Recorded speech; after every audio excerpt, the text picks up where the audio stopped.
Fotovich.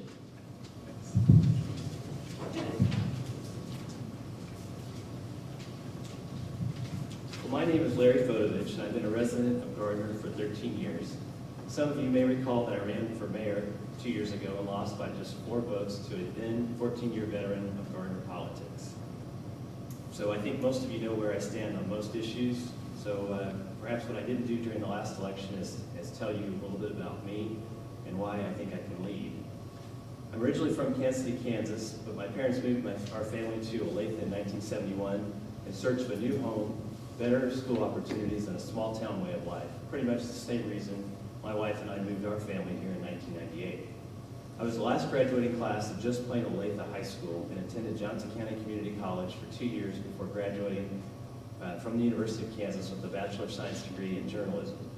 Although I consider myself a journalist at heart, I always had an interest in finance. Around the age of 12, I began reading my uncle's old stack of Wall Street journals, and so it was no surprise in March of 1987 that I landed my first job out of college with a New York Stock Exchange member firm. At that time, I was the youngest stockbroker to be hired by that company, and after 4 months of self-study and subsistence-level wages, I passed all the federal and state tests on the first try. Not so bad for a wordsmith, huh? This was a time when pink Oxford shirts, power ties, and greed, for lack of a better word, were all good.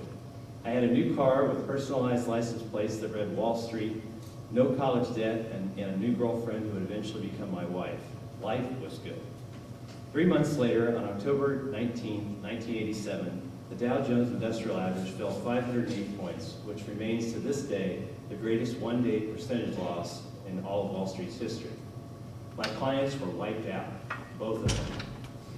But I hung in there, and I prospered while many of my coworkers were forced out of the business.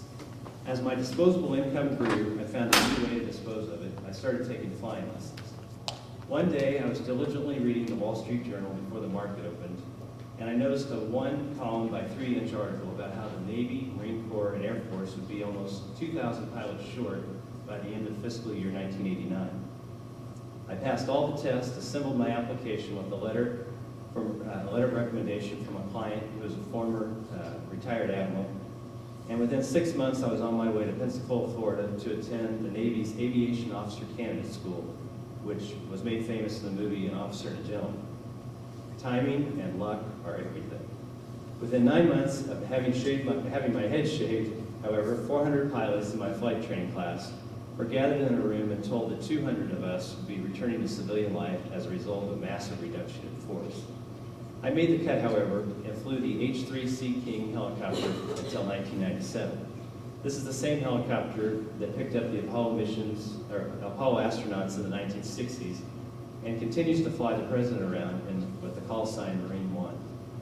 While serving on active duty, I taught investment classes to my fellow sailors and ran for and won a seat on the board of a nonprofit credit union. At the end of my Navy career, we decided to return to Kansas City so our 9-month-old daughter could be raised near the rest of our family members. After working for 4 years as a national sales manager for a consumer electronics manufacturer, my first non-commissioned sales job, it became obvious that I needed a new career with unlimited earning potential and flexible hours. I dusted off the real estate license that I obtained while in the Navy, and that's what I've been doing ever since 2002. After 4 years as a real estate agent, I became a broker and opened my own company, Suburban Realty. It's the smallest of small businesses, one person effect. My wife is a fantastic second-grade teacher at Madison Elementary, and next year we'll have a child in every level of the USD 231 school district, the elementary school, the middle school, and the high school. So that's where I've been. Now let me tell you why I'm here. As I was telling my wife about what I was going to talk about at this forum, she stopped me mid-sentence and said, "You're the worst politician I've ever met. People don't want to hear what's wrong with their town. They want to hear only the positive things. That's how politicians get elected." So I asked her, if I thought everything was fine, why would I run for office? I'd be sitting out there instead of standing here. The truth is, the town is headed in the wrong direction. That's not conjecture, it's fact. Property taxes are up 26%, home values are down in some cases to 1999 levels, and the fire station and ladder truck that we've made payments on for several years had to be sold at fire sale prices because we could no longer afford them. And in the last 12 months, many businesses, small businesses, have closed their doors. So how did we get here? Was it because of the intermodal or the lack of the intermodal? No. The foundation that led to these failures was laid nearly 10 years ago when our debt was 1/3 or even less than it is today. My vision for Gardner is to back out of the rut we've driven into and return to market-driven growth where the city provides its services at the lowest possible cost. Only then will taxes go down and property values will go up because people will want to move here, just as they did, or just as it was when all of us discovered that Gardner was a hidden gem. I hope you will agree with this philosophy and vote for me on